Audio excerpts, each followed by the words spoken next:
Welcome to Start By Listening, the podcast about sexual harm and trauma. We are centered on educating and empowering our Western Kentucky communities. Our goal is to transform the way we talk about sexual harm and trauma. Transformation begins by listening to understand. We talk so you can listen today and change the world tomorrow. So here we are again. We are back with another Start By Listening. Hello. It's Jennifer, aka The Friendly Therapist, here with my PIC and co-pilot, Shelby. What's going on? Hello. Well, guys, we are in a different location yet again than the one you just saw last week. Where are we today, Shelby? Oh, that should be a theme. Where in the world are we today? We are at Owensboro Community Technical College with some amazing women who are going to bring a lot of insight into this week's episode. Yes, they are. We are talking about trauma and education this month. And we have the privilege of sitting down with Carrie and Barb and Amy. And they're going to tell us a little bit about who they are and what they do here at Owensboro's local community college. Welcome. Hello. Who would like to go first?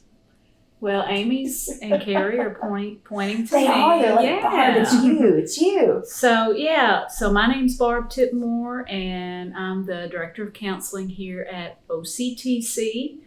And what we do in the Counseling Center is provide non-clinical counseling to students. We advise students, and we also work with students with disabilities and helping provide them with the class accommodations that they need to be successful. That sounds like a lot. It's a lot of fun. We have a good time. Yeah. Well, welcome. Thank you. And my name's Carrie Barnett. I work in the Counseling Center with Barb. I've been there about a year now, so I work in counseling and with accessibility services. And I'm Amy Fogel-Stiff, and I'm the Ready to Work coordinator. The Ready to Work program is a work-study program for single parents who are on government assistance, and I've been in this position for 21 years. So, Carrie, you've been in this department for a year. Mm-hmm. Amy, you've been in this area and field for over 20 years. So actually, I worked in Ready to Work. Okay. Also, I Okay. did that for 10 years prior to coming to the Counseling Center. Holy cow, so 11 years. Yeah. Barb, how long have you been in education? Gosh, I don't have enough fingers and toes. 32 or 33. But I've been at OCTC for 20. Wow, that's a lot of wisdom you all bring to this table. Literally, we are sitting at a table today. Like, you all literally bring a lot of wisdom. My gosh. Well, when Shelby and I first approached you all about doing the podcast, and the topic being traumas that you witness in your community here on campus, within students, even, within faculty, staff, et cetera.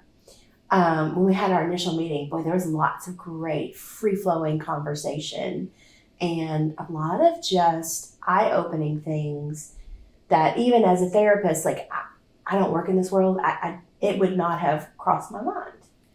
And I'm curious, after Shelby and I left, that, I think it was a Thursday or a Friday. Yeah. After we left and we set the date for today, what were you all thinking when you left and you went home? Like, I don't know, just curious. Anything crossed your all's minds or anything about like, when we sit down, this is something I really think the community needs to know. And I know I just asked like 4 questions in one. Those are the best questions, multi-parters. True. Well, I'm going to open up and say that that meeting has been a while, and Honestly, God. cannot remember what This I was is thinking awesome. about. Listen, I love this. Let me tell you why I love this. Even though it hurts to laugh, I'm over here, I'm like laughing my ass off. I love this because, like, all through COVID, I mean, we were very authentic people. Like, you can hear my dog barking and stuff. Like, you can hear my husband in the background on a work meeting. Like, it is hilarious. So I love the authenticity. It has been a while. I mean, it's been a while. It's totally okay. It's totally okay. It's like, wait a minute, you were here? Yes. I mean, you all don't have any notes to refer to. It's all good. It's good. So I'll break the silence and just. I know that nobody can see it. Like, this is the best part, y'all. So I was staring intently at all three of these beautiful ladies' faces. And the looks on their faces were priceless. It was like, don't look at me, don't call on me. Oh my God, what am I supposed to say? What is her name? And it was hilarious. It was great, you guys. Like, it was beautiful. I love how when our nervous systems get like, oh no, and I just hit the table, and I remember Shelby's like, don't touch the table. I'm like, oh no. And I was like, oh, this is beautiful. I mean, this is just in the moment, kind of one of those things. It's just authentic. It's real. So, but I think I'm answering your question when I say what I would like people to know about, our students is that, we're a very diverse group of people. Our students represent, for those who are listening who live in Owensboro, Kentucky, where OCTC is, it is a reflection of the community. And every possible type person, race, gender, sexual orientation, socioeconomic level, they're here at OCTC. And they just come in with just so much, just uniqueness. Even everybody is so different. And what a honor it is to be able to, meet with these students and help them in their goals and, just be a part, just like a little smidge of their journeys. It's a great place because of the students and what they bring, their talents, their histories, their potential. It's just, that's what we have here at OCTC, and it's the best place. It really is. It's great. I love the campus. I mean, it's a beautiful campus. I've always thought that. I love the ponds and the geese. Oh, yeah. I mean, I don't know any other campus in this area that has this beautiful nature component built in that there isn't, And correct me if I'm wrong, but are not the majority of your students that come here like first time, like generation of entering into college? Yes. That's what I was thinking. Yes. Wow. So yes. Lots of resilience and lots of grit. That's a buzzword in the therapy community, of overcoming a lot of things and being the first in the family to do a higher level of education and stepping out of that zone, right? And into a very different world. Yeah, we hear a lot of, I'm the first person in my family to go to school. And it's a lot of pride. It is. And that's the joy of this job is, again, to be a part of that and what these students are capable of doing. So, yeah.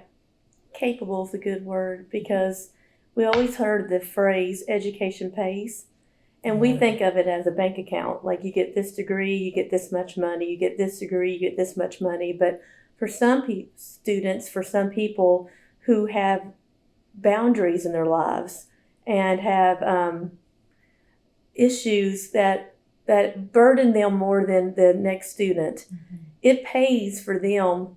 It helps them heal, helps them learn how capable they are one semester at a time, maybe just one class at a time.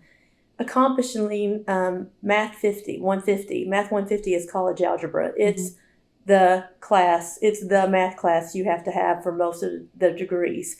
And a lot of students struggle to pass that class. Mm-hmm.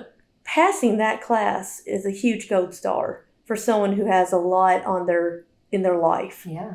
A lot in their life. When it might not be hard at all for a high school senior who has two parents at home and lives in a subdivision and all that, Math 150 is just another class. But for a different student who has got a lot of issues going on at home, passing that one class will teach them so much about themselves and help them realize that if I can do this, I can do anything. And maybe they don't have to graduate college. Maybe they don't have to move on and get a bachelor's degree. They have shown that they're capable, if they put their mind to it, of getting that job that doesn't require the college degree and keeping it and showing up to work every day. Because it's mind over matter in a lot of ways. But then again, if you have a lot of issues, the fact that you have a lot of issues is not your fault. Mm-hmm. And so there's a lot of helping a student walk through those issues. Mm-hmm. If you got a C in that Math 150 and you're beating yourself up because you didn't make an A, it's amazing that you got a C. With considering all you've been through in your life and you made a C, you've got to give yourself some kudos. Yeah. And if you don't complete college, but you have grown as a person enough to be able to know yourself well enough to know that you can work this job that makes a living wage. Mm-hmm. You have education pays. You have grown and learned from just being on this college campus. That's a beautiful way of putting that, Amy. And that phrase, education pays, I remember distinctly because when I worked for the Cabinet for Family Services in Louisville, that was the bumper sticker on the back of every state vehicle, along with buckle up. Yeah. You know? And I'll be honest, like, I never really thought, like, what does that mean? Like, and so here I am 20 years later, and you're saying that exact phrase. And the way that you articulated that, I think was just beautiful because I think there's a sense of grit and resiliency that happens when somebody does something that is way out of their comfort zone. Like Math 150. Like if you put that in front of me today, there's no way I could do that. Like math was never my strong suit. I never liked it. Love-hate relationship. I only had to take one math in my college career, and I didn't even show up to that class. I didn't. It didn't. And that was at a time when there were 3 people in my family that passed away within a month. Right? I was taking 21 credits. Oh my. You know, and I was like, I can't do this. I can't do this. And I went to the professor and I was crying. I think I was like 19 or 20.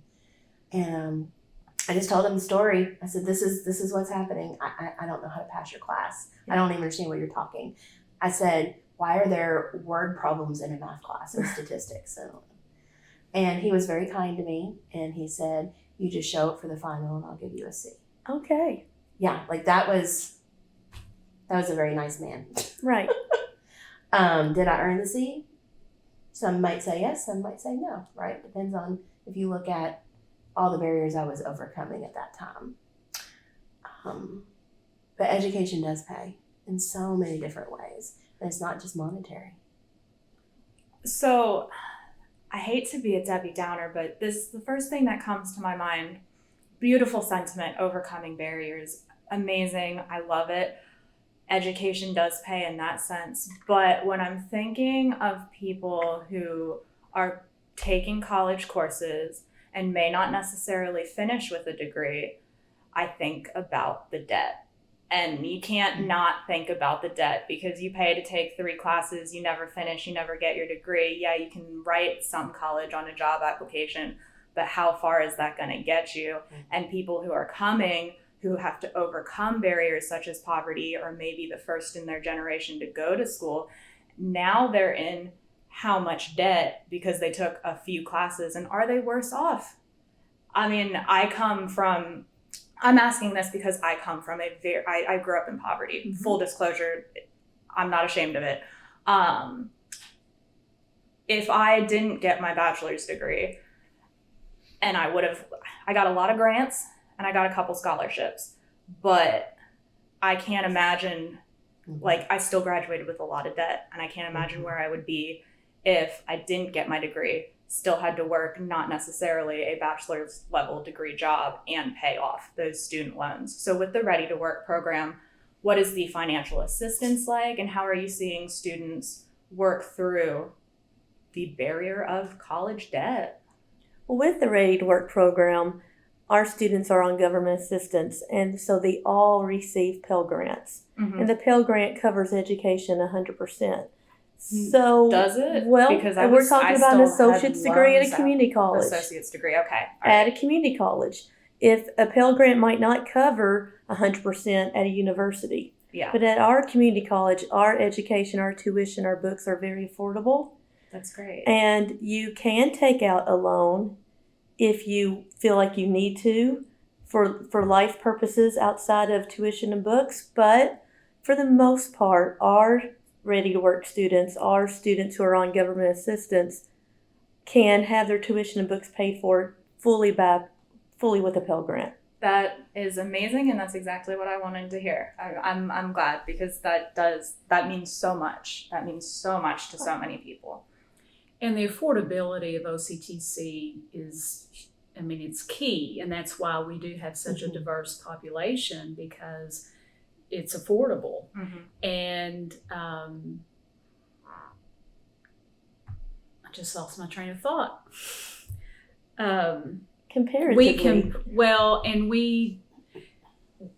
We do not encourage students to take out loans if they don't need them, because that is debt. You're going to have to pay that back. It may be extended over a certain period of years, but that money is going to have to be paid back. So we do not encourage students to take out loans if they don't absolutely have to. So, but we do have students who unfortunately may have lost their financial aid, because they may have started here at OCTC out of high school and not, really understood what going to college meant, may not have done well. And, we try to, some students have to pay out of pocket to attend school. But we advise them to utilize our payment plan options. If you can only pay for one class at a time using the payment plan, just take the one class, and, take just small steps, chip away until you're able to get your financial aid back. Yeah. That makes sense. I felt the need to bring that up because, again, the podcast is about trauma, and debt can cause trauma. Especially if you don't have that financial literacy, if you weren't raised in a household where that was a life skill that was taught, and then you're thrown into the adult world and everyone's from every angle saying, go to college, go to college, go to college. But I like that the affordability, and I'm glad that that's clearly at the top of your mind, especially in the counseling center.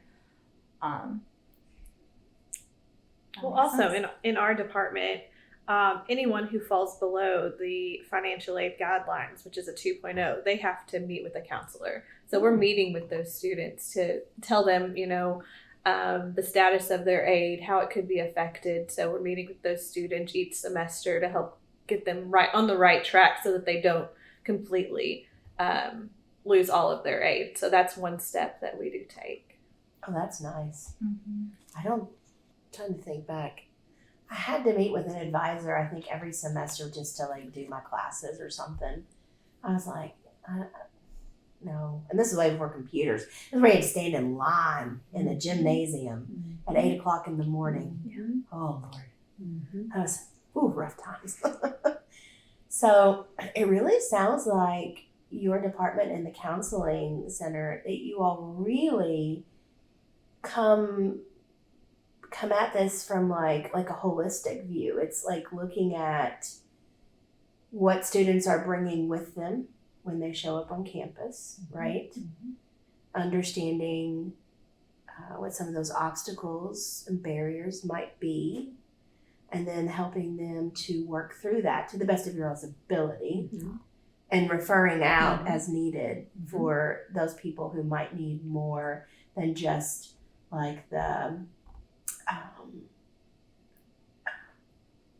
academic advising counseling and scholarship counseling, and you're at risk of losing your student aid because of your GPA, so that's really a holistic view and kind of safety net. Yeah, we do a lot of hand holding, and all departments here at OCTC do that, and it's the culture with all faculty and staff is, what can we do to help students be successful, and that, another buzz phrase, meeting the students where they are, to help guide them, So yes, we work with students in the counseling center, our advisees who might be on academic probation, work with them and kind of being realistic. And, we have to have some hard discussions about, maybe let's just take a couple of classes this semester and focus on getting your GPA up. And then, and we have to know that financial component, because the two nowadays work hand in hand. We have to have at least a 2.0 GPA.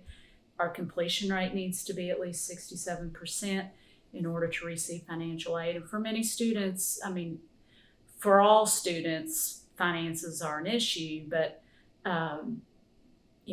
that's without finances, it's not going to happen. Oftentimes without financial aid, and they may not be able to pay out of pocket, but providing that support too, and referring students to the other services that we have, our TRIO student support services, our tutoring center, instructors, for additional information, what can I do to be successful, help me determine, what am I not doing that I should be doing, so on and so forth. So, we all work together. It's very much team oriented, but yet focusing on what the student needs.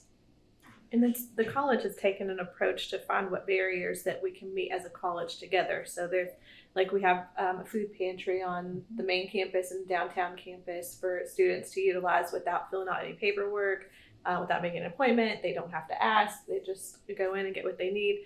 And then also free bus transportation for anyone who is enrolled for that semester. So, and they can utilize the bus for any location, not just to come to school and back. And when you said safety net, I use that word a lot with my students, because the Ready to Work program is a work study program for students who are on government assistance. And when I tell them, I'll place you at a job and we'll pay you $12 an hour. But the thing about our job is you're not going to get fired just because you didn't show up for this, or because you had an emotional meltdown in the office, or because fill in the blank. We're not going to fire you. We're going to talk to you and train you, maybe place you in a different position. But we have the rule 3 strikes you're out. So eventually, if we place you in several positions, you will probably be let go. But it takes a very long time for that to happen. So you start a job in August and you have your daycare is closed for the week of Thanksgiving. Well, obviously you're not going to be able to come to work for the week. Well, at another job, that could be grounds for being let go. Mhm. Not at our job. We have a safety net. We are not going to fire you while you're going to school and learning soft skills in the workplace. Mhm. And it helps you become a better a better employee until when you come to graduate, you're ready. They're ready to hire you. They don't want to let you go. But when we tell you we're not going to fire you, it gives you a relief a little bit that this is your job and you can focus on your classes and earn your money, and just because you're having a hard time balancing everything, you're not going to be fired right off the bat. What kind of positions come with the work study program? Like, where are you placing students? We have students at So many pandemic places. changed everything, okay? Yeah. Pandemic changed everything. Yeah. So before the pandemic, we'd have a dozen students at the Career Center. We did have students at the hospital. We'd have students at nursing homes. Mm-hmm. It's because they're going into nursing. We place our students in their field of study. Okay. So that makes sense. yeah, in their field of study. So if they're going into nursing, they would go into a nursing home. The Career Center was just great for teaching them how to dress and act appropriately. Mm-hmm. So right now we have students, edit.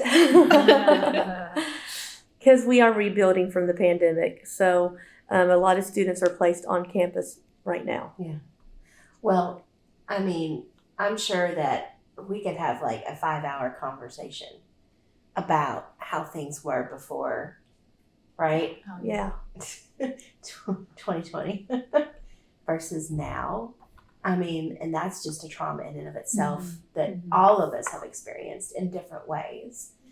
But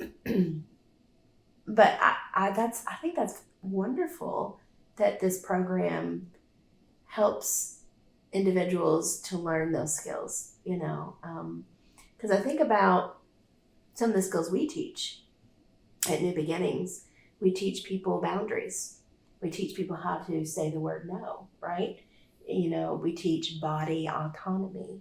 If you don't want a hug, you can say no. There's different levels of no, right? And when people don't have that education, they don't have that knowledge, then they don't know that that's an option. We teach a lot about domestic violence because they don't know that you can break the cycle. Mm-hmm. They might have learned in their life the red flags, but it takes you have to dig deeper to learn how to break the cycle. Yeah. So we teach a lot of financial literacy. Mm-hmm. Man, people who are in poverty know how to stretch a buck. So it's kind of embarrassing to think that they need financial literacy, but everybody needs financial literacy. So that's something we focus on: financial literacy, domestic violence, and once they've got those two, they're getting kind of strong. Mm-hmm. How is that like to see somebody evolve and change? I start calling them my shining stars. I say, you're the cream of my crop. You're my shining star. I will tell you. I will market you if you want me to, or you just know. You just know you are, and then I don't have to put too much effort into them because they're taking care of themselves. They're just getting through college and making their money, and they're doing just fine. Mm-hmm. It is great to see that. And then when I see them. In February, my dad was in the hospital, and he was in the hospital for 2 weeks. And so many of those nurses were my students. Oh my gosh! and I would say, Dad, you're in great hands. I know this woman. I know her, and I know she's going to take care of you. Yes. And it was so wonderful to see successful young women, not young, just women, making a very good living wage as single moms and strong and confident. It was beautiful. It's a stressful time for my dad to be in the hospital, but it was great for me to see the staff of the hospital. Oh, that's a beautiful story. Mm-hmm. I love that. Yeah, graduations and, those moments, but graduations are just the best events because you see those students that, you worked with and thought, I'm not really sure. Mm-hmm. And then they're walking that line and, you hear the cheers from the families and It's just amazing. I keep going back just to be part of that, and just in a small way. These students who start out with very little, but then graduate, and just the sky's the limit. It's great to see. As I was walking, and I was sharing with y'all before we started recording, I was walking past this group of young high school, and I think there might have been an electrician class or something. It looked electrical. I don't know. I don't do electricity, but I can't help but think about, like, especially during the pandemic, when everything shut down, and you think about the individuals that really kept our society going. You know what I mean? Yes, the essential workers. Yes, and I'm not saying that not everybody is essential, because we are all essential as human beings. However, when you look at nurses, when you look at CNAs, when you look at police, firefighter, ambulance, you look at daycare workers, you look at plumbers, electricians. I mean, these are the individuals that are kind of like the heartbeat, like truck driving, because I know you have to get a CDL license to be able to do that job. Like, there's so many things.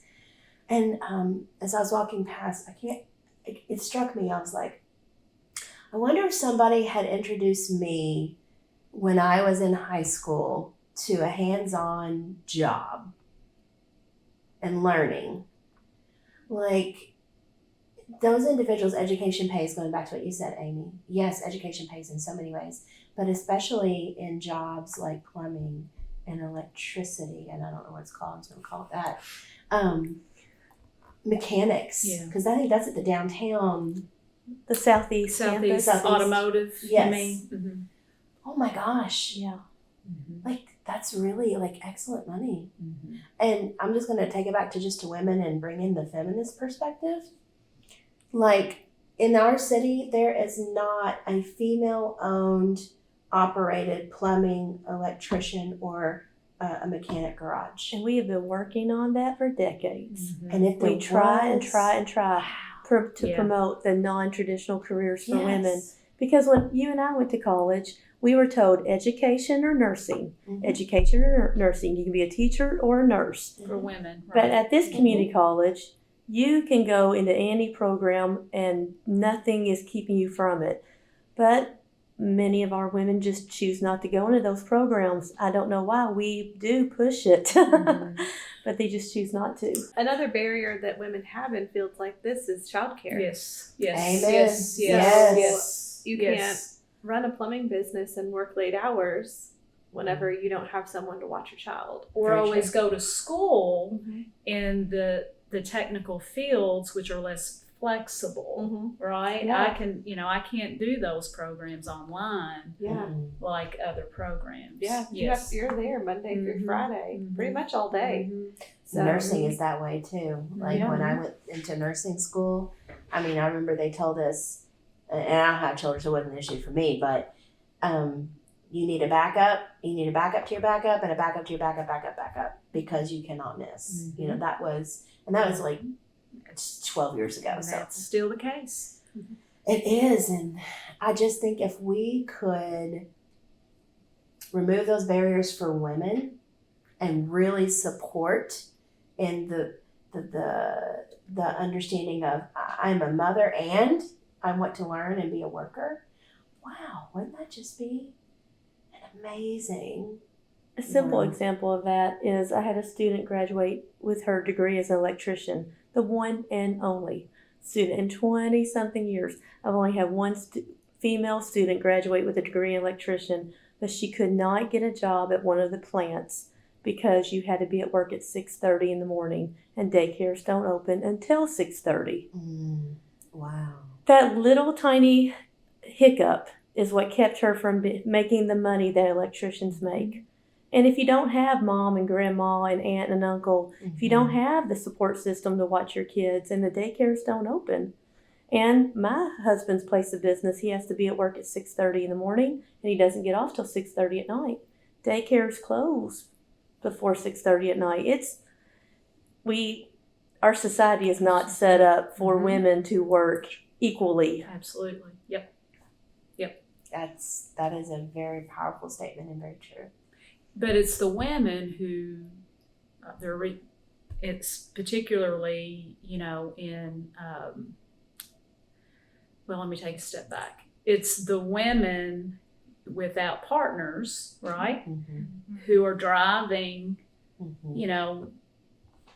The world. I mean, let me again take another step back. You hear I won't go Beyonce so in the far as the world. background. But, they're driving the economy. Yes. Women have kids. They have kids. So what do we expect them to do if they don't have childcare?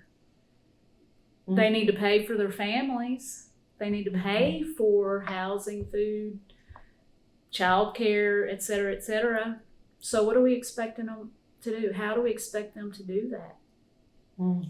And it's the technical programs, the technical fields that are the good paying jobs Mm-hmm. in this area. Oh, they make more money than I do. Yeah. I mean, I have a master's degree, and hands down, Yeah. a plumber is going to make way better money than I will ever hope to make. So But a we're plumber has to be on call. removing, we're, Yep. we're removing that opportunity. Yep. Sorry, but you're not allowed. You're not part of the club.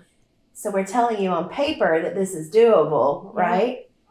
But in reality, that is not possible for some women. For some women.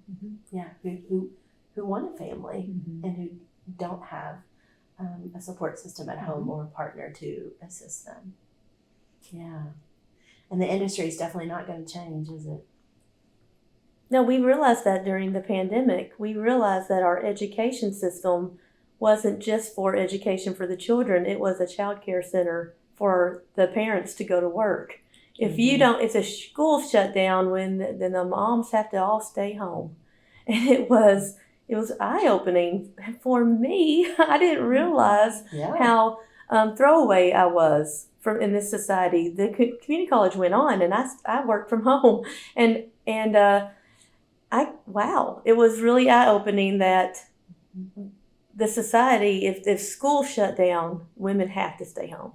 And it was eye-opening for society, but society, since the pandemic, has had the attitude of, okay, we're just going to go back to the way things were. Normal. Right, quote unquote normal. And, if anything like this happens again, we're just going to do the same thing over and over again, right? Make the same mistake over and over again and not fix it. And that's the sad thing is we've gone through this event that has led to some positive change, but the hard stuff, we don't want to deal with it. Oh, heck no. It's too hard. It's too hard. Too hard. We're just gonna, it's like I talk with my clients all the time. It's like, we are all wearing capital A's on our chests, and it stands for avoidance. Oh, Because we are a society of avoiders. yes, we are. And so the more we avoid something, we think it's going to make us feel better. But it doesn't. It's going to come back at some point in time.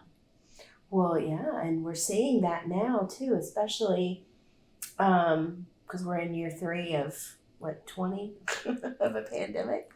But when you look at the different areas of society that began to collapse, healthcare, education, we're having children who are not reading at age appropriate levels, which literacy is huge in the state of Kentucky, or lack thereof. Right. And how does that then begin to set them up for their future? Because we have educators who are exhausted. I said this on Facebook and I got abused for it. I said we need to normalize the idea of letting all of our first graders repeat first grade because they really didn't get kindergarten. So let's just normalize it. They're not behind. They're not less than the others, just repeat first grade right now. Or repeat second grade right now. Everybody gets a gap year to repeat. Well, the teachers really came at me and said, I did the best I could. I'm like, yeah, you absolutely did. I am so sorry. I was not saying that our schools failed. I was just saying that it was such a hardship on us parents to try to teach our children at home. And our children couldn't learn how to read wearing masks and all kinds of things. So let's just normalize the idea that we all need to take a breath and let our children repeat without being judged. Because when I was growing up, if you repeated, it was because you weren't as normal as everyone else. So I was saying normalize the fact that these children went through trauma. Right? Just normalize it. Parents did too. I mean, I don't know how my coworkers that have children, I have no idea how they worked from home and took care of their children at the same time. Shonda Rhimes from Grey's Anatomy, she said this, and I remember it and believe it. You can be a parent and you can be a worker, but you're either going to be a worker or you're going to be a parent. If you're being a worker, you're not being a good parent. And if you're being a good parent, you're not being a good worker. And that was the truth. I didn't want the college to know, but if I was really doing great with my kids, I was not doing my work. And if I was really focusing on my work, my kids were being neglected. I mean, we can't do it both. You can't do them both well. And then we're going to have so much guilt and resentment and such when we look back on it all. That's why I think too, like my motto for the last going on 3 years has been we are doing the best we can. Just across the board. And if I give myself grace, then that means it is my duty to extend that grace to others as well. And even in those moments where I'm judging because I'm a human being, like I will never forget standing in Kroger's and seeing these people get into a fist fight over toilet paper. Yeah. Like I saw this with my eyes. And I'm like, what has society turned into? And in my mind, I'm like, just cut up washcloths and wash them in Clorox. I mean, easy peasy, right? Yeah. But I was like, that's at the beginning of the pandemic. And then as I've learned about my nervous system and being able to regulate and manage with stress better, I'm like, they're in survival mode. They're doing the best they can in this moment, doing the best they can. And I realize not everybody is there, and that's okay. But we do need to help each other. And if somebody doesn't have a skill set or doesn't have knowledge, like what is the appropriate attire to wear to the workplace? That's right. Because some people really don't know. No, they don't. Yeah. They don't have it. They don't own it. Old school way is they don't know better, right? Right. Yes, but in reality, if you come from poverty, which probably I would say 70% of our community is impoverished, if not more. Right. And let's say that you do shop at Goodwill, which I love Goodwill, I shop there. But what if they don't have a size that you wear? Right. Then what do you do? Or as you can tell, when you go to Walmart or Kohl's and they don't sell work clothes, it's all leisure wear, and that's all they have access to. And it's not the standard that we want in the office, but it's all they can have access to. Right. And so we teach and we grow and we empower and we help. I mean, that's the way I kind of see our job. If we want to raise amazing humans, and it doesn't stop at 18? I mean, my mama just turned 86. She's still raising me. She'll tell you that today. Oh, yeah. I'm still raising you. I was like, leave me alone. Quit telling me what to do. But it does help when we teach them to see their past, that some things happened to them. It wasn't all their choice. You're paying for consequences of choices of things that you didn't do yourself. But you were born, I'm going to say trailer park. It's judgmental, right? But you were born without as many resources as other people. And your mom had to cook a pot of beans and you didn't have steak, and she felt stress over that. You love beans, but you didn't know that your mom was feeling so much stress because she could barely pay the rent and barely put food on the table. And what did she do with that stress? She might have slapped you, she might have yelled at you, but that was your norm. And you didn't know that what you were growing up in was stress and trauma. That was, you thought you had a happy childhood. You did, but you didn't know that that things that were happening to you as a child was. It doesn't have to be a traumatic event. You didn't have to be child protection services come to your house. It's just that you had trauma in your life. Mm-hmm. I was in a college dorm room when I was in college, and I had 10 friends sitting in my room. We were all hanging out, and I was reading my psychology book, and I read it out loud. It said 40% of women aged 20 years old have been raped. I said, 40%? Can you believe that? 6 of my friends raised their hands. I said, well, date rape here. My uncle did this to me. And I was like, what? I mean, that's what they experienced. And they're moving on. And they're going to be successful in college and be just fine. But they had trauma. Over a majority of us have things that we've lived through that we don't claim. Yeah.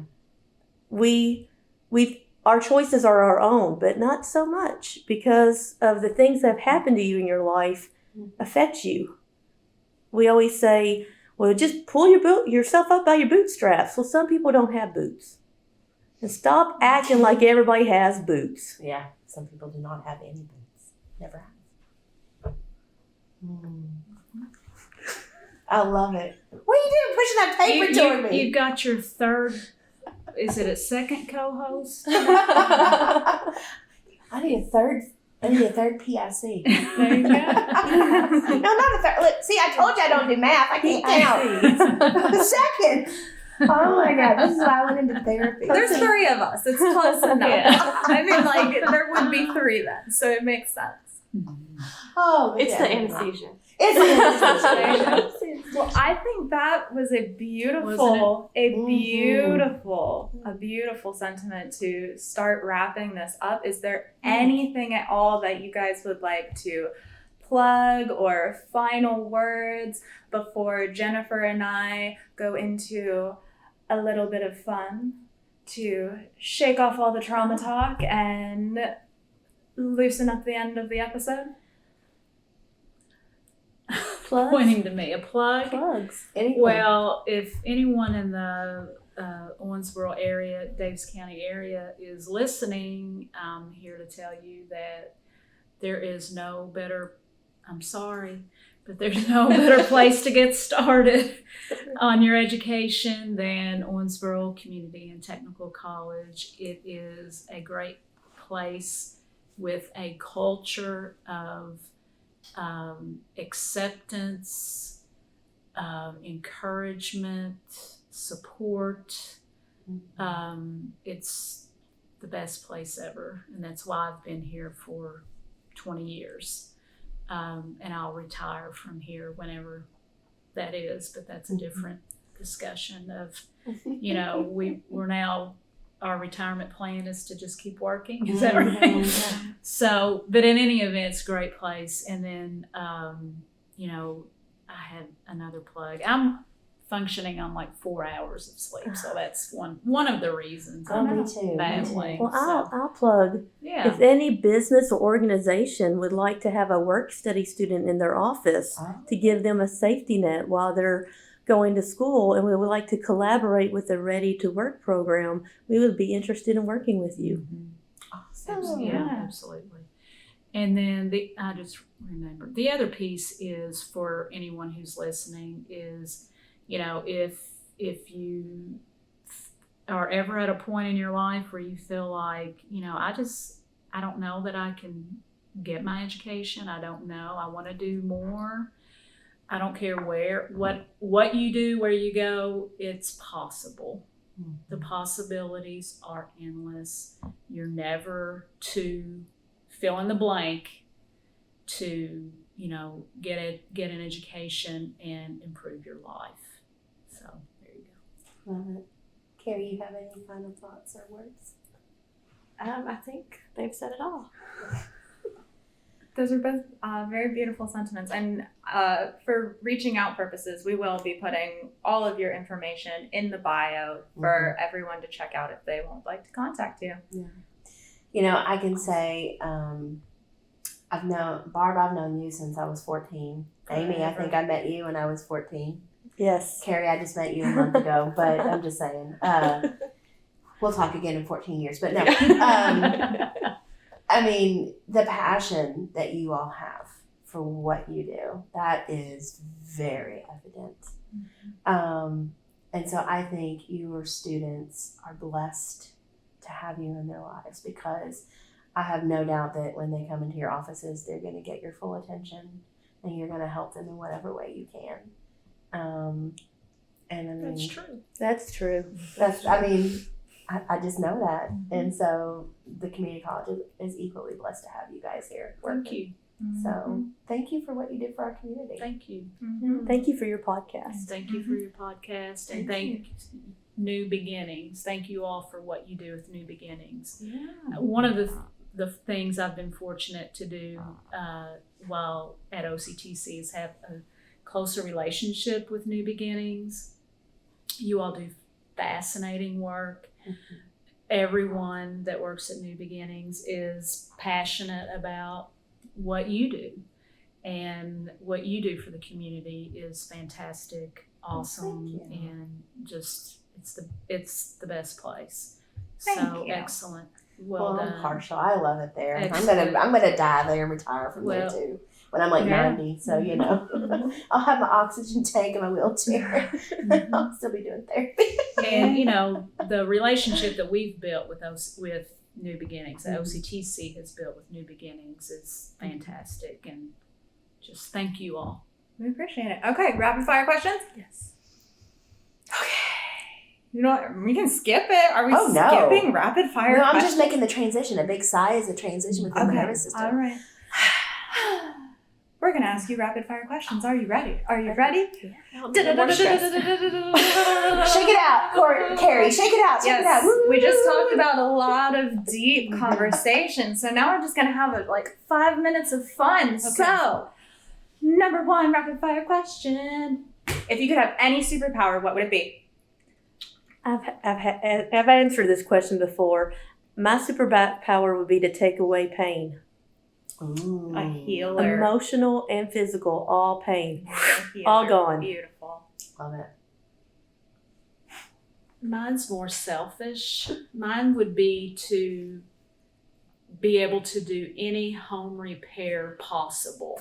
I like that. I would totally hire you, Barb. Oh my God, I would totally hire you. Yes. Love it. So that's it. Can't cook, but I can do home repair. That's a necessary skill. Yes. Mm-hmm. I would say be in more than one place at one time. Oh yeah, like Hermione when she had that watch and she could be in 3 classes at one time. Yeah, I think it would shorten my day if I could do that. So I'd have more time to sleep, which I enjoy. Yeah. So I feel that. What is your favorite cereal to eat? Wow. I know. Look, Cinnamon things that Toast Crunch. Love it. Cinnamon Toast Crunch? Yes. Yeah, wow. Golden Grahams and add miniature marshmallows. Ooh, I'll have to try that. I love Golden Grahams too. Grew up on Golden Grahams. Favorite, is oatmeal a cereal? Guess what? You get to decide what cereal is. So during It's the hot. week, It could be a during cereal. the week, I'm very regimented. It's Raisin Bran. When I was a kid now, what is that, Cookie Crunch? Oh, yeah. Cookie Crisp. Cookie Crisp, yeah. Cookie Crisp. But on the weekend, I have oatmeal, Mm. and it has peanut butter Yes. and some apple and cinnamon Mm-hmm. and maple syrup. Well, I'm doing that tomorrow. Sounds delicious. Okay, if you could be any animal in the whole world, what animal would you be? I'd be a kitty cat so I could communicate with my kitty cats. There you go. I dealt with it. Thank you. You got your paws on. My spiritual animal is a turtle because I don't run and hide. I just get back in my shell until the pain is gone, and then I move forward. They're ugly, but I They're love them. adorable. They're so sweet. You want to pet a They're rabbit, cute. you don't want to pet a turtle. I pet beg to turtles. differ, yes. Yeah. Turtles carry a lot of diseases, though. Oh, Carrie. Most animals carry diseases. You're so poetic. Anna. Imagery, the imagery. So what's your favorite animal? I've always liked elephants. Oh, yeah. Yeah. So they're big and strong. They're kind Very of playful, intelligent. very Oh, intelligent. yeah. Intelligent. So. Okay, what is your favorite gadget that you cannot live without? You guys go first. I guess it would be my phone. I'm on it more than anything. That I can't live without. Well, Yeah. none of us can live without our phones at this point. So what's besides that? Gadget. You gotta have a can opener to open my cans. I was just thinking can opener. Yeah. Telepathic powers. Telepathic. You Right sense there. it. Yeah. Because you, I mean, Can't live without it. Yeah. It's One not just by exotic. Just but- all the frozen. just buy the frozen. Come on. There's not enough room in the freezer. That's true. Cans are also recyclable. Aluminum is one of the only closed circuit recycling that we have in America. So it's better than freezing the plastic, right? There you go. Okay. Yeah. What is your ice cream flavor? Mm-hmm. Chocolate chip cookie dough. Classic. Caramel praline from Licks. Ooh, From that Licks. sounds delicious. Gosh, they're all, but I'm very partial to anything that has like little Heath bar pieces in it. Yeah. That's a good one. They have a Heath Blizzard, don't they? Oh yeah. Dairy Queen? Oh yeah. I haven't been there in a couple of years, but yeah.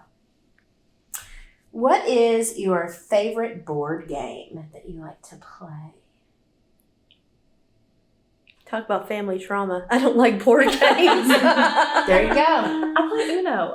That Uno's like counts. my favorite. Yeah. We play Uno's all good. the time. That is the best therapy card game in the world, let me tell you. You can learn a lot about kids by playing Uno. Ah. Yeah. Categories.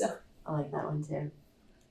Favorite band or musician or whatever your favorite is right now. It can be favorite of all time or favorite right now. I know people go through phases. Okay, I have two different. Okay.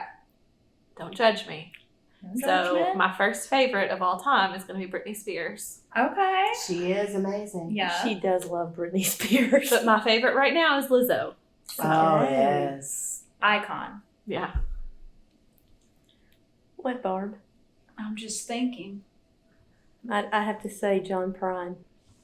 Always. I don't have a favorite. I listen to 80s classic rock Okay. and just the whole genre. So would that be Toto or Motley Crue? There's a big 80s. Oh, okay, that's not. I'm not a big Motley Crue fan. Right. I'm down with Toto. Give me some Africa. Mm-hmm. Rush? Rush, yes. Okay. I don't like the hard. No, not the heavy So metal. you Metal. like Journey? Yes. Okay, there we yeah. go, Don't there we stop go. believing. Yes. You're not a metalhead, Barb? I'm not. shocked. I'm not. Oh. Give me some Bon Jovi. Okay. Yes. What is the most important thing that you own? Most prized possession.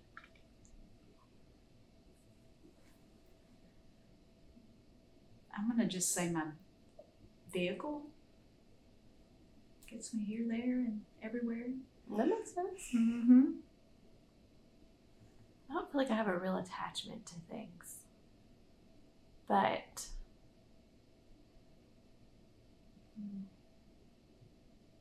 probably my bed, because I really like to nap. I think you're talking important. In our society, it has to be my house. Mm. It gives me such equity Mhm. and collateral and reliability. Mm-hmm. We just talked about poverty, for Yeah, God's sakes. We're shaking it off. We're supposed to be shaking it off, but boy, I'm such a proud homeowner. Well, yeah, I am too. I love my home. I only asked 4, Yeah. right? Yeah. Those are the 4 I asked every time, but I know we usually ask 5, and I literally have no idea what my 5th one is. I'm blanking on it, but I'm just gonna ask, what's your favorite movie? There you go. Coal miner's daughter, Oh, Rocket. yes, that's a good Yes. one. That is a good Don't even one. have to think I about haven't seen it. I'll check it out now. Okay. Loretta Lynn's life story. Beautiful. I don't know who that is. With Tommy Oh, Lee I haven't seen Jones. I don't know who that is. Shelby. I'm sorry. She's not from Kentucky. She's from the Pennsylvania. And when you watch it, you'll watch it with different eyes than we will. And you'll watch it, you'll be like, Tell me not to Oh, watch you're gonna it. watch it? She'll be like, this is a traumatic movie. she's going to be like, she was just a teenager. I have the DVD. Okay. Do you need a DVD player? I do. Oh, I mean, I have a PlayStation 4, but it reads DVDs. So, Okay. yes. Favorite movie? I'll take it. I like horror films. Yes. So I don't know if I'm a Freddy fan. I like Freddy, but I don't have a particular favorite one of those. But yeah, I like horror. Classics. Love it. Yeah. Love it. I have to also say horror. Love Actually. Because every time it's on, I cannot change the channel. I have not seen that Never one seen either. that movie. Anything written by Richard Curtis. Okay. I don't know if I've seen that one either. I'll have to check that one out. I think it sounds familiar though. I've seen it. I've seen it. I know of it. Okay. I can say that. They categorize I mean, when I it say I've as seen like it, it's I've a seen Christmas movie, but Okay. it doesn't have to be a Christmas movie. Okay. But when I say, just to clarify, when I say I've seen it, because I just said I haven't seen Right, it, just mean I've seen it like on the screen or. right. Last question. What is your go-to beverage in Owensboro, Kentucky?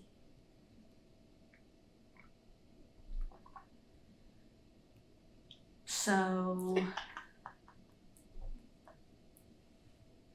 water, Not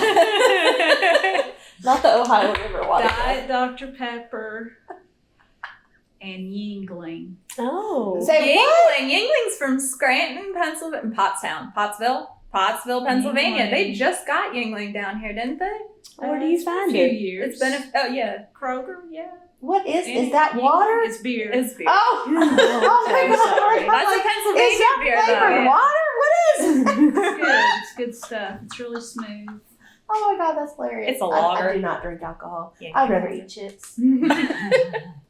Chips. Dr. Pepper. Yeah. Sweet tea. Sweet tea. Sweet tea.